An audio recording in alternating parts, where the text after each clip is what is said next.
Hello everyone. Hope you all are good and your preparations are going good also.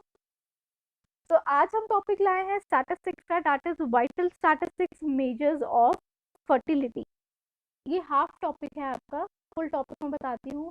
ये the first line जो लिखी है मैंने, this is the full topic available in your syllabus.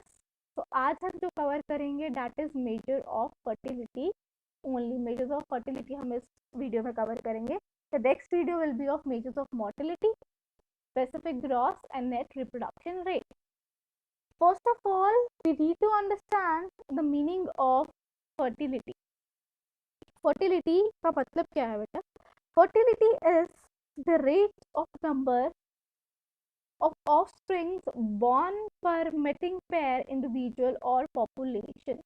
हम किसी से भी हम ले सकते हैं, कपल के अकॉर्डिंग कितने बर्थ हो रही है, एक इंडिविजुअल के अकॉर्डिंग कितनी बर्थ हो रही है, एक पॉपुलेशन के अकॉर्डिंग कितनी बर्थ हो रही है, that is all fertility rates.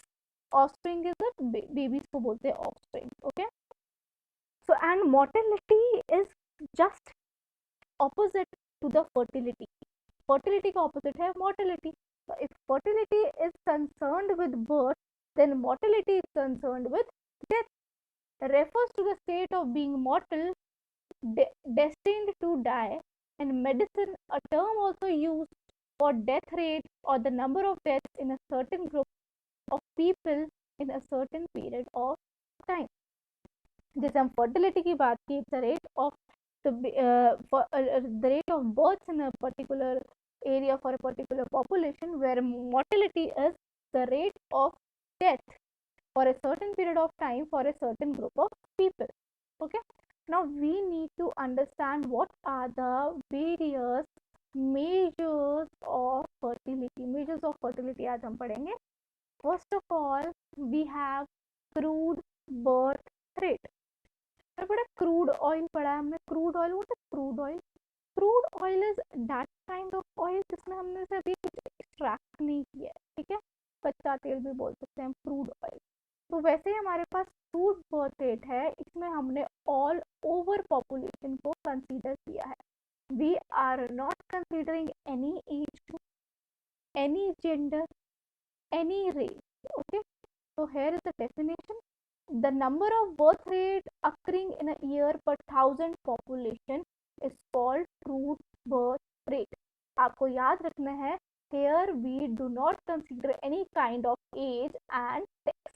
Okay, CBR, it's crude birth rate की एब्रीवेशन है. इसकी हम वो भी करेंगे. इसका फॉर्मूला क्या होता है आपको एमसीक्यू के हिसाब से पढ़ना है, तो आपको ज़्यादा थेटिकल पार्ट में नहीं जाना है. जो मेन होगा we will underline it. Okay, now इसका फॉर्मूला है हमारे पास equal number of live birth भी जब डिवाइड कर देते हैं टोटल मिड ईयर पॉपुलेशन से, ठीक है. अब उसको रेशो में लाना है, पर 1000 लाना है, तो हम उसको 1000 से एन में मल्टीप्लाई कर देते हैं. आगे हम पढ़ेंगे इसका फॉर्मूला भी. Now, either we have written that crude birth rate is called crude. Why? Because it does not take into consideration the age and the sex differences among the population, as I told you earlier. तो जो most important इस page में से MCQ बनता है, that is India की crude rate जो 2017 में रिपोर्ट हुई थी, दैट इज 18.08. लास्ट टाइम जब इंडिया ने कैलकुलेट किया था अपना क्रूड रेट, द लेटेस्ट है that was in 2017, that is 18.08. Reminded, यहाँ पे हमने फॉर्मूला लिखा है इसका क्रूड रेट का, वही जो हमने पीछे पढ़ा था. हमने पीछे पढ़ा था क्या था? It was the number of live births divided by what? Divided by the total mid year population. Live birth को हम डिवाइड करेंगे टोटल मिड ईयर पॉपुलेशन. ये हमने यहाँ पे लिखा है this is total birth rate, number of live birth, और यहाँ पे क्या लिखेंगे? Total population. Then we multiply it with the house. Okay, hope this crude birth rate is clear to you all. After crude birth rate, moving on to the next measure of fertility, we have age specific fertility rate. As the name suggests, age specific fertility rate. इससे आप क्या समझ सकते हैं? मतलब हमें fertility rate निकालना है एक पर्टिकुलर एज का, एक स्पेसिफिक एज की fertility rate we need to calculate. हम कैसे निकालेंगे, पहले हम पढ़ लेते हैं इसका मतलब क्या है।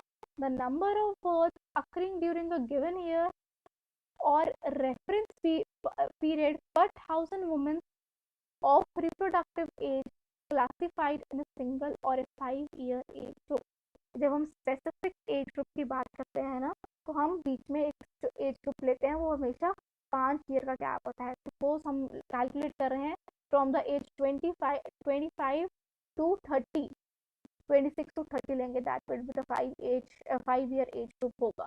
तो इसमें क्या करेंगे हम, जो एक स्पेसिफिक एज ग्रुप की फर्टिलिटी रेट होगा, that will be divided by the divided by the new sorry it is divided by the denominator of the each age group and then multiplied by the 1000।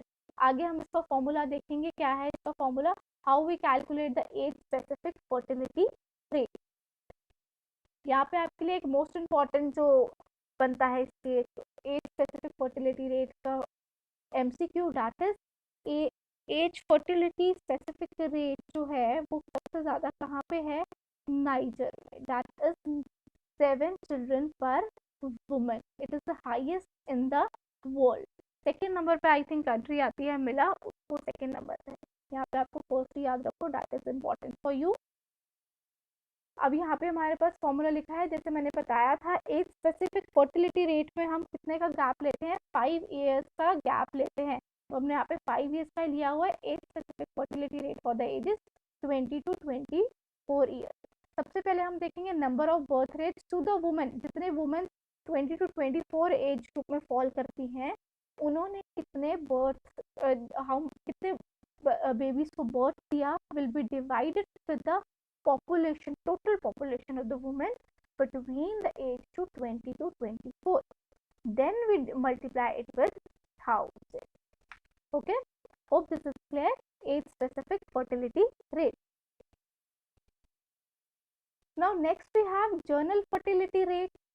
General fertility rate नाम ही है, general fertility rate में हम क्या करेंगे, the number of birth rates occurring पर 1000 women of childbearing age usually 15 to 44 years or 15 to 49 years।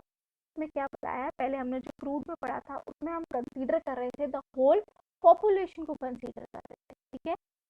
और हम as specific में हमने एक क्या किया था, एक पर्टिकुलर एज को ले रहे थे हम उसमें, लेकिन इन जनरल में हम क्या लेंगे, we are considering only women of child bearing age. Child bearing age होती है कि जब तक एक women, it's 15 to 49 years is a age when a woman can give birth to a child। तो हम इसमें इसी को कंसीडर करेंगे।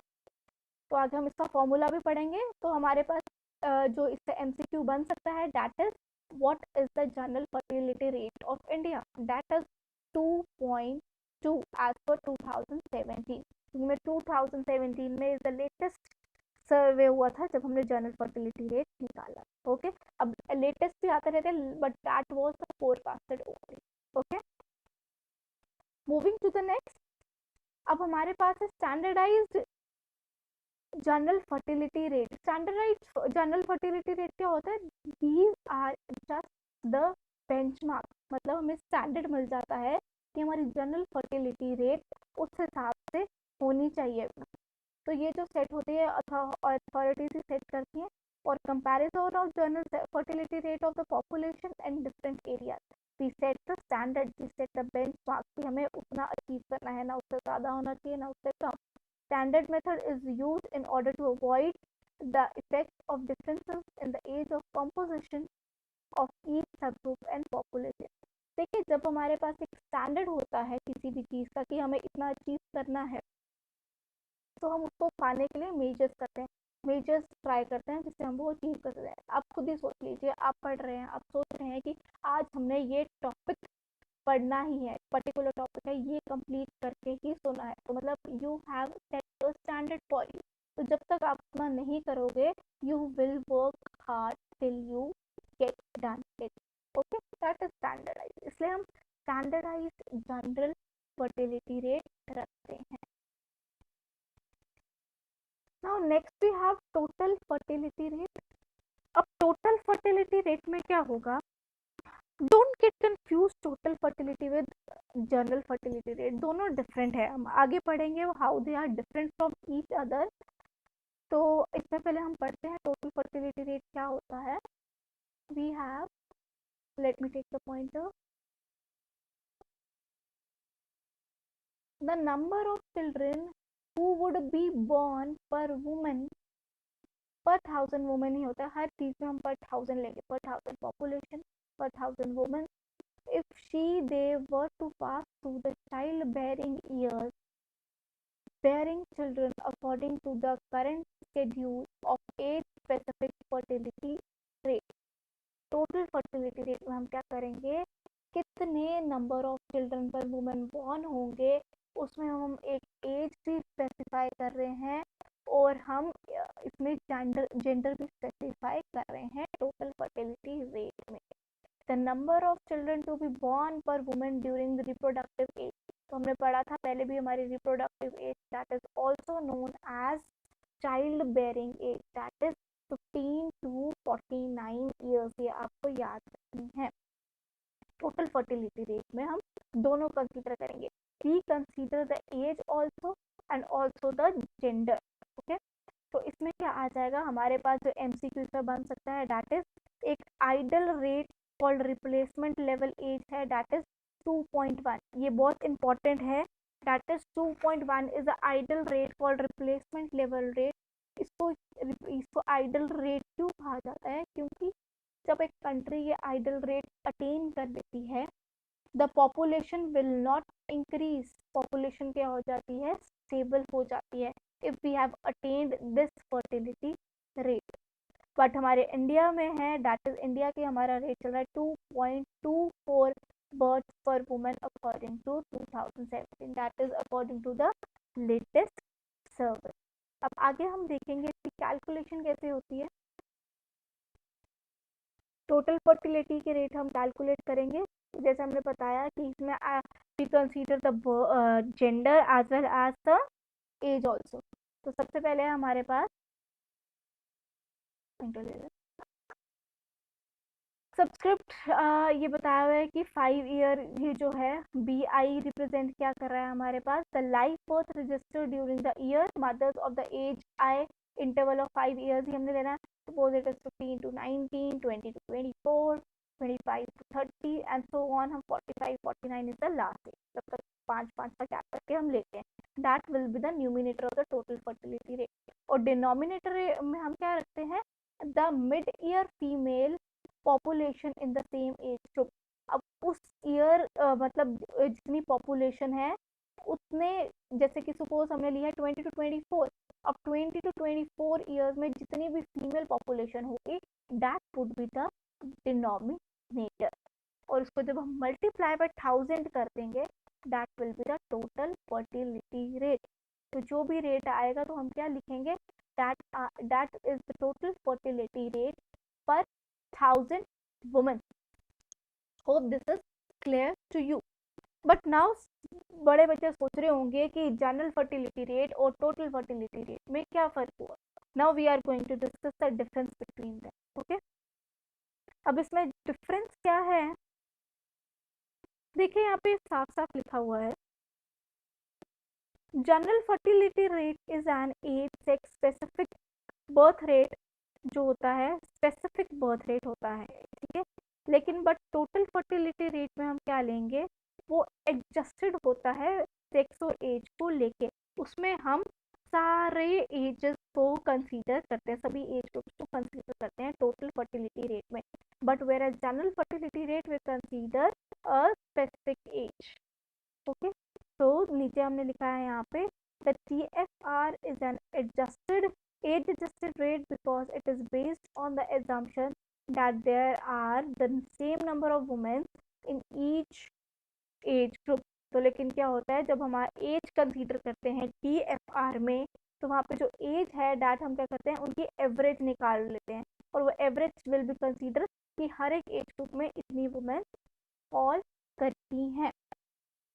So today we read about the crude fertility rate, the general fertility rate, age specific fertility rate, the total fertility rate. और हमने total fertility rate और general fertility rate का डिफरेंस किया है, बीच में हमने रेट्स भी किए हैं, जब इंडिया में कितने रेट्स चल रहे हैं इनके फर्टिलिटी रेट्स के, और इनके फॉर्मूलाज भी नीड टू अंडरस्टैंड। बहुत ईजी है, अगर आपको पता चल जाए exactly what they are, formula खुद ही डराइव हो सकते हैं।